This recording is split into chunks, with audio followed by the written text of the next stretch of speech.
continuamos a falar da superioridade do Senhor Jesus Cristo. Ele é superior a tudo e a todos.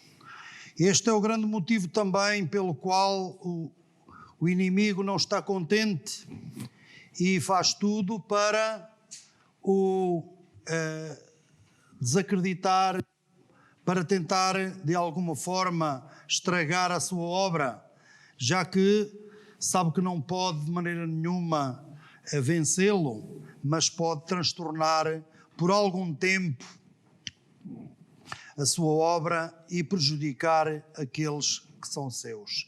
Claro que não os prejudica verdadeiramente, porque a recompensa de Deus ultrapassa tudo aquilo que o homem possa fazer.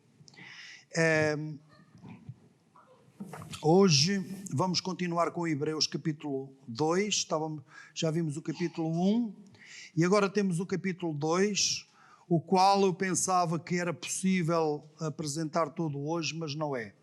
Então, sem pressas, sem correrias, nós vamos apenas ver 2 pontos dos 4 em que podíamos dividir este capítulo. Vamos apenas ver 2 pontos. E vamos para já ler esta passagem. Portanto, convém-nos atentar com maior diligência para as coisas que já temos ouvido, para que em tempo algum nos desviemos delas. Porque se a palavra falada pelos anjos permaneceu firme, e toda a transgressão e desobediência recebeu a justa retribuição, como escaparemos nós se não atentarmos para uma tão grande salvação, a qual, começando a ser anunciada pelo Senhor, foi-nos depois confirmada pelos que a ouviram, testificando também Deus com eles por sinais e milagres e várias maravilhas e dons do Espírito Santo distribuídos por sua vontade. Porque não foi aos anjos que sujeitou o mundo futuro de que falamos, mas em certo lugar testificou alguém dizendo: que é o homem para que te lembres dele, ou o filho do homem para que o visites? Tu o fizeste um pouco menor do que os anjos, de glória e de honra o coroaste e o constituíste sobre as obras das tuas mãos. Todas as coisas lhe sujeitaste debaixo dos pés. Ora, visto que lhe sujeitou todas as coisas, nada deixou que lhe não esteja sujeito. Mas agora ainda não vemos que todas as coisas lhe estão sujeitas. Vemos, porém, coroado de glória e de honra, aquele Jesus que fora feito um pouco menor do que os anjos, por causa da paixão, da morte, para que, pela graça de Deus, provasse a morte por todos. Porque convinha que aquele para quem são todas as coisas e mediante quem tudo existe, trazendo muitos filhos à glória, consagrasse pelas aflições o príncipe da salvação deles. Porque assim o que santifica, como os que são santificados, são todos de um, por cuja causa não se envergonha de lhes chamar irmãos, dizendo: anunciarei o teu nome aos meus irmãos, cantar-te-ei louvores no meio da congregação. E também porei nele a minha confiança. E ainda, eis-me aqui a mim e aos filhos que Deus me deu. E visto como os filhos participam da carne e do sangue, também ele participou das mesmas coisas, para que pela morte aniquilasse o que tinha o império da morte, isto é, o diabo, e livrasse todos os que, com medo da morte, estavam por toda a vida sujeitos à servidão. Porque, na verdade, ele não tomou os anjos, mas tomou a descendência de Abraão. pelo que convinha que em tudo fosse semelhante aos irmãos, para ser misericordioso e fiel sumo sacerdote naquilo que é de Deus, para expiar os pecados do povo. Porque naquilo que ele mesmo, sendo tentado, padeceu, pode socorrer aos que são tentados. Até aqui a leitura da palavra de Deus, e como eu disse, nós vamos considerar apenas metade da passagem, os 9 primeiros versículos, e a primeira divisão é até ao fim do versículo 4, e é um parênteses que o escritor faz aqui para fazer uma advertência, uma primeira advertência. Este livro está cheio de advertências. De vez em quando para fazer uma advertência. Expõe doutrina, muita dela com carga teológica muito forte, e logo a seguir ele aplica, ele faz uma advertência grave, solene, e é o que capítulo 1 nós temos esta advertência. Jesus, como filho do homem, é superior aos anjos. A sua experiência humana torna-o um sumo sacerdote idóneo e compassivo. Temos então a primeira advertência baseada no capítulo 1. Versículo 1 então. Portanto, por esta razão, vejam como começa o capítulo. Portanto, este portanto tem que se ligar a alguma coisa que esteja antes. Portanto, é à guisa de conclusão. Então, por isso o quê? Em função do que estava antes. Então, portanto, por esta razão, isto é o que foi exposto no capítulo 1, a elevada dignidade de Cristo, verdadeiro representante de Deus, como nós vimos, Criador e herdeiro de tudo, autor de uma perfeita salvação, sendo a própria expressão da imagem de Deus e o resplendor da sua glória. Depois de fazer a nossa salvação, sentou-se à direita de Deus Pai, sendo os anjos servos que o adoram e que trabalham a nosso próprio favor. O problema dos hebreus era de negligência em relação a estas verdades. A falta de apreço em relação à pessoa de Cristo e da sua obra levava-os a viver vidas indolentes, sem fervor espiritual, correndo o perigo de voltarem para trás, isto é, às suas antigas práticas religiosas. Não podemos pensar que este perigo dizia respeito apenas aos hebreus. Ao longo da nossa experiência, temos visto inúmeras pessoas que vieram e cultuaram conosco durante algum tempo. Depois afastaram-se do Senhor para não mais voltarem. Isso aconteceu no passado e continua a verificar-se no presente. Mesmo não abandonando a fé totalmente, quantos de nós estamos a viver o cristianismo autêntico? Sim, nós podemos até nem ir embora. Podemos não deixar de vir aqui. Podemos estar aqui domingo após domingo, terça após terça, sexta após sexta. Podemos estar aqui sempre. Mas que cristianismo é o nosso? Que cristianismo, começo por perguntar, é o meu? Que cristianismo é o meu?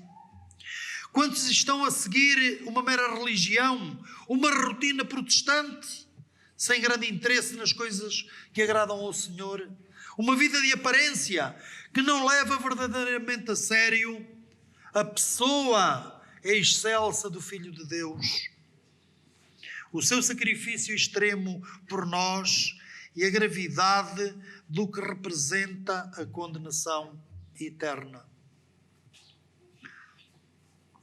Se nós olharmos para a Bíblia mas muito particularmente para a pessoa do Senhor Jesus Cristo e para aquilo que Ele fez por nós na cruz. E se isso for um dado adquirido, nós começamos a ouvir falar disso em crianças, mesmo não conhecendo a palavra de Deus como ela é, nós por tradição já sabíamos muitas coisas. Por tradição nós sabíamos que Jesus tinha morrido numa cruz. Depois convertemos-nos pela graça de Deus. E naquele momento foi um choque enorme, não é? Um choque enorme. Mas depois, o primeiro amor, como que se esfuma, e o que fica é uma vida que tem que estar sempre a ser vigiada. Porque se nós não vigiarmos, meus amados irmãos, como diz a palavra de Deus, nós corremos o risco de, embora não indo atrás de outras coisas, não indo para outro sítio, continuando aqui, podemos estar a ser tão apóstatas como aqueles que foram embora. Porque estamos cá, mas não estamos cá. O nosso coração pode estar noutro lado qualquer, ou noutra coisa qualquer. Então, esta é que é uma vida de aparência que não leva verdadeiramente a sério a pessoa excelsa do Filho de Deus, o seu sacrifício extremo que nos devia levar a chorar, não é? A chorar por aquilo que Ele fez por nós e nós sempre a fazermos coisas contrárias. É a gravidade do que representa a condenação eterna. Isso levar-nos-ia a falar aos outros com muito mais desejo de os ver salvos, porque dá a impressão que nós não fazemos grande ideia. Ideia não poderemos fazer, porque não experimentámos nunca isso. Graças a Deus. Mas não temos a verdadeira noção, ou um bocadinho só, do que significa ficar eternamente perdido. Mas é terrível. Digo-vos mais, se não fosse assim, se não fosse uma coisa terrível, achais que apenas por umas dorzitas Deus mandava cá o seu filho? Não valia a pena. Mas o Filho de Deus veio cá porque realmente a situação é grave. Muitíssimo grave. E aquele que não tiver Cristo vai passar por essa experiência sem fim. Uma experiência que nunca mais acabará.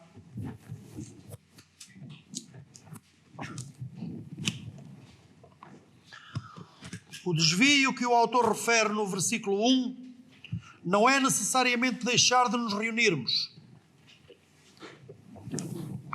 Ele pode assumir uma forma camuflada de apostasia através de uma vida leviana, indolente, apática, sem amor a Deus e ao próximo.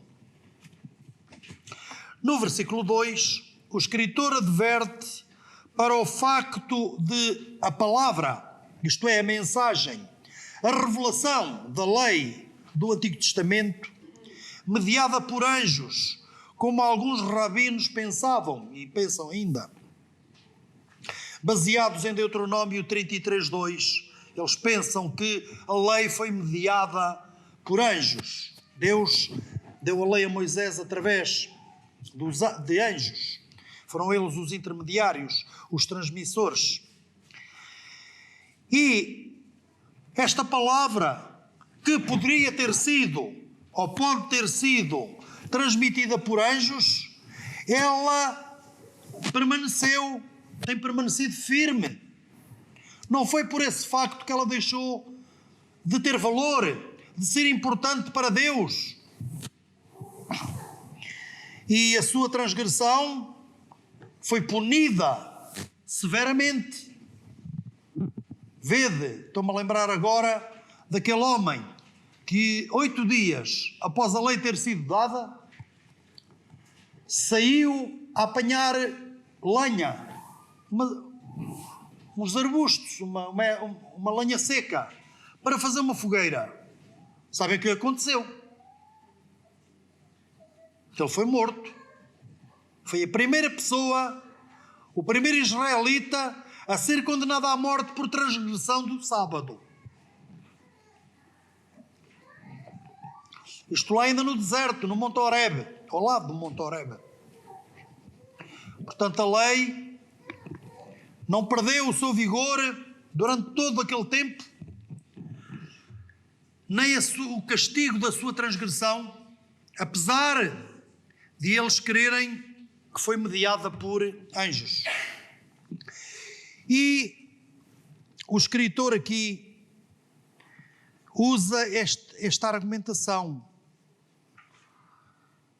No versículo 3 ele continua perguntando: como escaparemos nós se não atentarmos, isto é, se negligenciarmos, se desprezarmos uma tão grande salvação? E enfatiza o que foi dito no capítulo 1, versículo 3. Havendo feito por si mesmo a purificação dos nossos pecados. Isto é, a salvação não foi uma coisa realizada por Deus aí num cantinho qualquer, usando processos científicos ou não. Não, foi o próprio Filho de Deus que realizou. Portanto, a salvação é uma grande salvação, logo em primeiro lugar, por isso, foi realizado pelo próprio Filho de Deus. Havendo feito por si mesmo a purificação dos nossos pecados. Grande salvação, anunciada primeiramente pelo Senhor, consumada depois por Ele, de forma horrenda, quanto espetacular. O espetáculo que foi, Ele ali crucificado entre o céu e a terra. E confirmada pelos que o ouviram, os apóstolos, os discípulos do Senhor, os discípulos dos discípulos, foram anunciando esta mesma salvação. O Senhor primeiro prometeu-a, afirmou que essa salvação ia ser realizada, realizou-a, depois ela foi confirmada pelos que a ouviram. As suas vidas foram totalmente transformadas. Deixaram o pecado, abraçaram o Evangelho, fizeram dele o seu modo de vida, falaram, testemunharam, foram maltratados e mortos por amor a Ele, por amor ao Evangelho, o Evangelho de Cristo. Não era apenas palavras, não era apenas pregação, era também uma vida transformada, logo em primeiro lugar. Em primeiro lugar, que as vossas obras soem mais alto que as vossas palavras. Começou exatamente por vidas transformadas. Eles não foram pregar assim. Primeiro foram convertidos, depois foram revestidos do poder do dia de Pentecostes e depois é que foram pregar. Foi esta a ordem que o Senhor lhe deu. Mas toda a gente podia olhar para eles, aqueles que os conheciam e dizer: mas estes, eles não são pescadores. Eles não sabem falar, eles não têm conhecimentos científicos, eles não estudaram na sinagoga, nem no templo. Por que é que eles estão a dizer estas coisas? Como é que eles conseguem dizer isto? Mas antes disso, eles que os conheciam, viram a transformação das suas vidas. Mas como se isso não bastasse, ser anunciada, realizada por Cristo e depois confirmada pelos que a ouviram, vede, mas como se isso não bastasse, Deus confirmou que não era mero fanatismo religioso, não era loucura, nem mania. Era uma realidade espiritual única. Como diz aqui no versículo 4. Deus comprovou a mensagem do Evangelho, a boa nova da salvação. Como? através de atos poderosos, através de sinais, milagres, maravilhas e dons do Espírito Santo, dons espirituais. É aqui nesta parte dos dons espirituais que eles diziam coisas que admiravam aqueles que tinham estudado nas yeshivas, não é? Nas escolas rabínicas. Porque eles, não tendo estudado, faziam uma interpretação das Escrituras que os admirava. Mas estes homens nem sabem ler nem escrever. Como é que eles dizem isto? Como é que eles têm ousadia? Claro que, por vezes, os fariseus e os sacerdotes desprezavam-nos. Era uma grande inveja. Era uma inveja. Eles lá no fundo admiravam o seu conhecimento. Só que não queriam dar o braço a torcer. E então dizem: quem são estes? Ide-vos embora. Vós não sabeis nada, vós não estudastes, vós não estivestes na escola bíblica, na escola rabínica a aprender.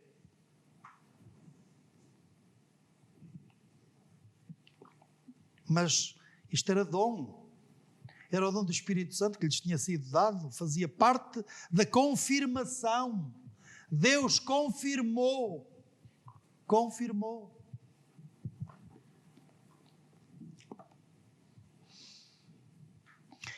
Pessoas sem formação académica faziam coisas extraordinárias e falavam da salvação como nenhum rabi e nenhum sacerdote ou levita conseguiria falar.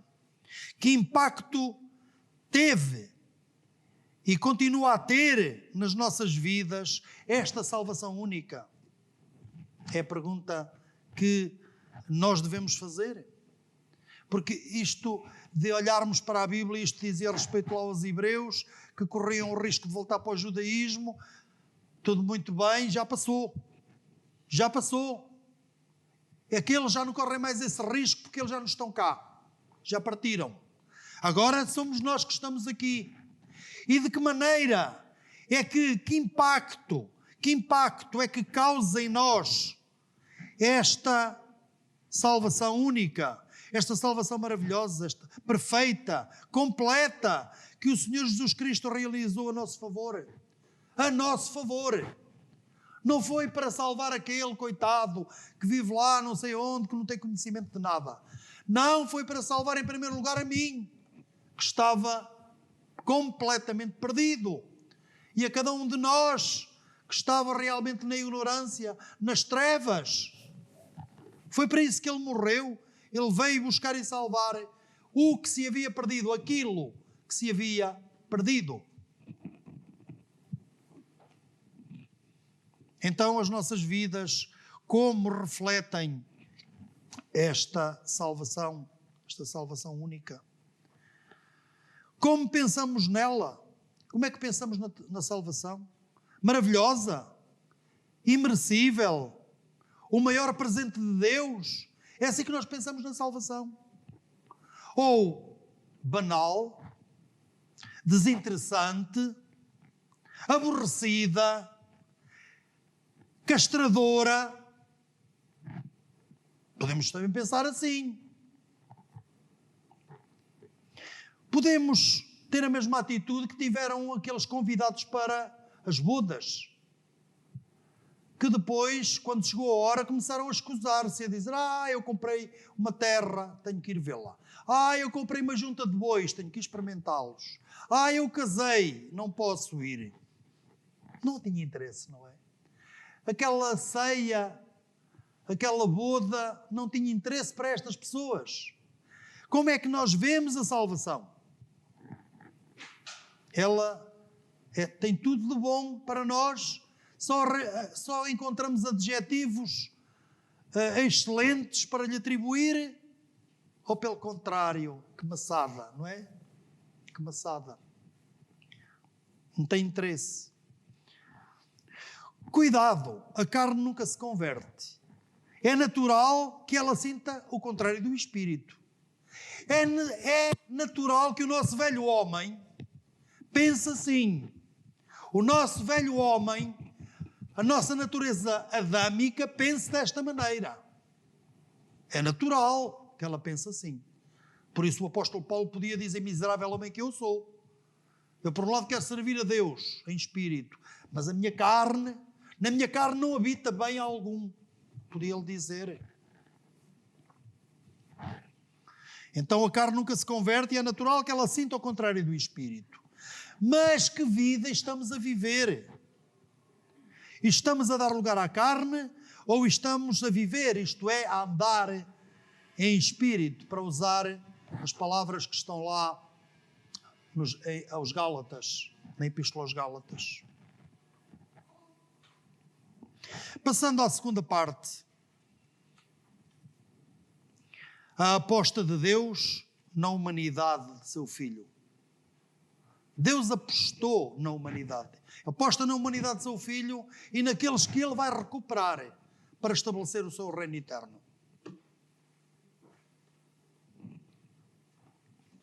Depois de mostrar que a palavra mediada por anjos é válida, mas a transmitida diretamente por Cristo merece redobrada atenção, o escritor passa ao assunto de natureza humana do Senhor Jesus e do futuro global.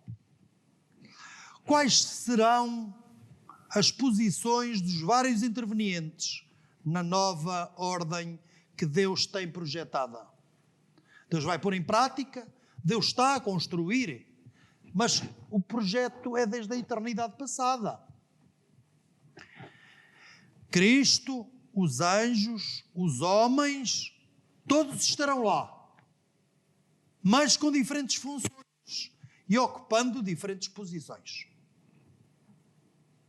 No versículo 5, o escritor declara categoricamente que não serão os anjos que dominarão o mundo vindouro. Não é? O que aqui diz? Porque não foi aos anjos que sujeitou o mundo futuro de que falamos. Não foi. Isto é, não são os anjos que vão ter a primazia e que vão governar, que vão dominar esse mundo futuro, esse mundo que há de vir. Não são.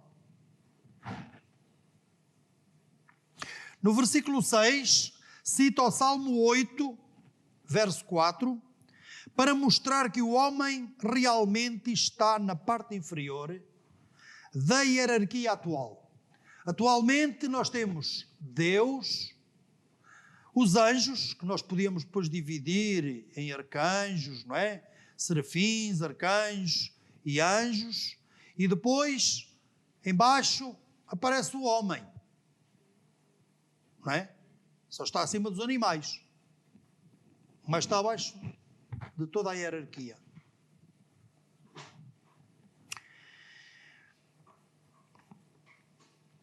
Que é ele? Nada. Que é o homem? Nada. Nada, é a resposta, está lá, não é? A resposta está implícita. Nada, o homem não é nada. Não é digno que Deus se lembre dele.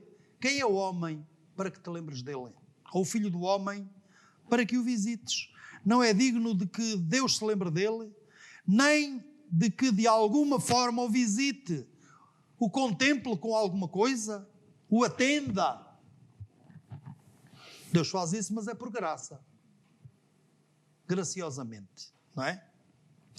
No versículo 7, continua a citar o Salmo 8, agora o versículo 5, mostrando claramente que a humanidade é inferior aos anjos, mas que Deus lhe deu um estatuto especial. Começa aqui a ser mostrado. Aqui o homem é, em parte, Adão e a sua descendência, mas refere-se também ao Senhor Jesus Cristo. Aqui, e mesmo nos versículos anteriores, Jesus, partilhando da nossa humanidade, partilha de tudo aquilo. Então, mas há aqui partes que só se podem aplicar para já ao Senhor Jesus Cristo.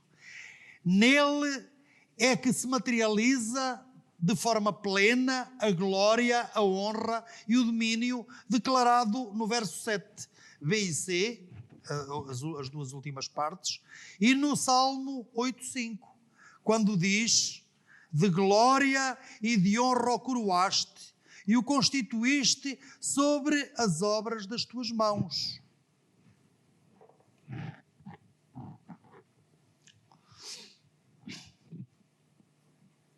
O versículo 8 continua a falar desse estatuto, mostrando que o domínio é total, tem que ser total, ao concluir que nada deixou que lhe não esteja sujeito. Nada deixou que lhe não esteja sujeito. Portanto, a sujeição no futuro é total, não fica nada de fora, não fica nada nem ninguém a não ser o Pai, Deus Pai, o resto é tudo sujeito a Cristo, tudo. É um domínio total. Todavia, reconhece que agora, isto é, na atualidade, ainda não vemos que todas as coisas lhe estejam sujeitas. Mais uma vez, isto refere-se tanto à humanidade em geral, como ao Filho do Homem, Cristo, não é? É verdade que nós vemos que o homem não domina totalmente a natureza. As feras são um perigo para o homem. Até outros animais mais pequenos, que têm veneno, não é? Certas serpentes, etc. Muitos animais, até uma aranha, uma tarântula, um ácaro, pode ser fatal, não é? Para uma pessoa. Portanto, o homem não domina a natureza completamente. Não lhe está sujeita, a natureza não lhe está sujeita. Não lhe estão sujeitas todas as coisas. E Cristo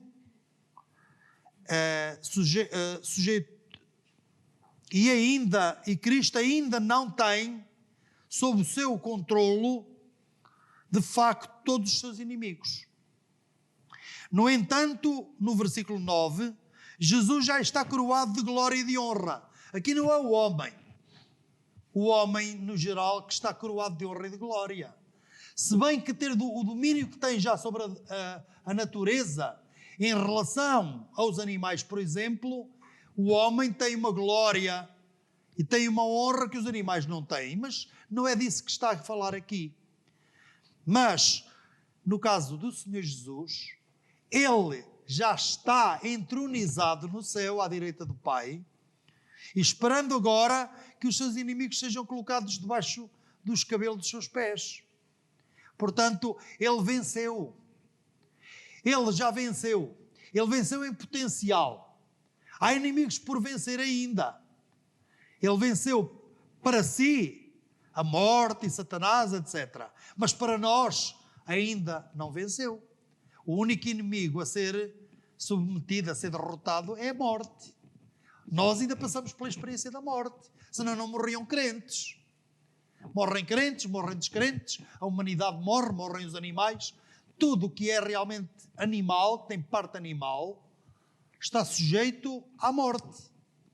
Portanto, ainda não está tudo sujeito nem sequer a Cristo. Senta-te à minha mão direita, senta-te à minha direita, até que coloque os teus inimigos por escabelo dos teus pés, até que.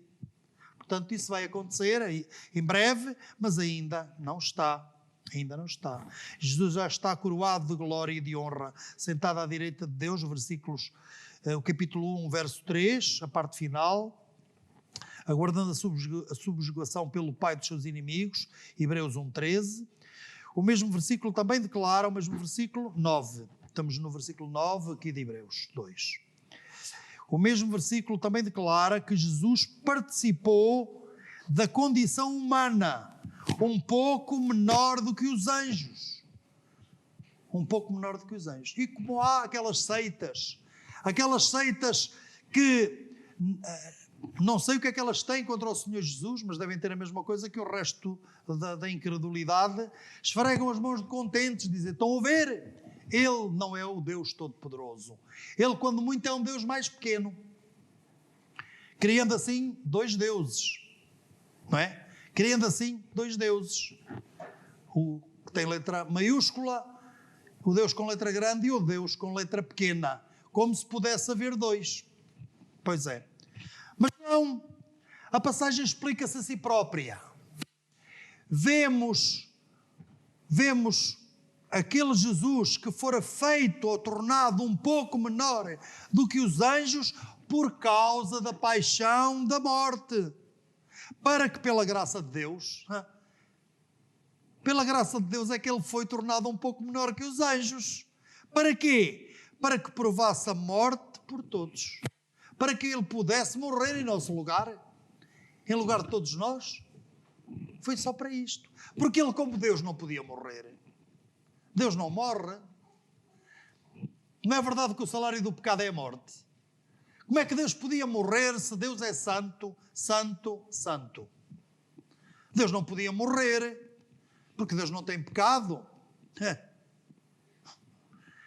Jesus teve que morrer tendo a natureza humana, que embora sem pecado, também pode morrer. No caso dele aconteceu isso. Uma criança que apenas tem a natureza humana e, portanto, pecaminosa, tem essa natureza em potencial, mas ainda não a desenvolveu. Pode morrer tanto no ventre da mãe, como tendo nascido há poucos dias, com poucos meses, com poucos anos. Essa criança pode morrer sem ter praticado pecado. No entanto, morre. E Jesus morreu pagando o salário do pecado, não o dele, mas o nosso, meu e teu. Ele morreu por isso.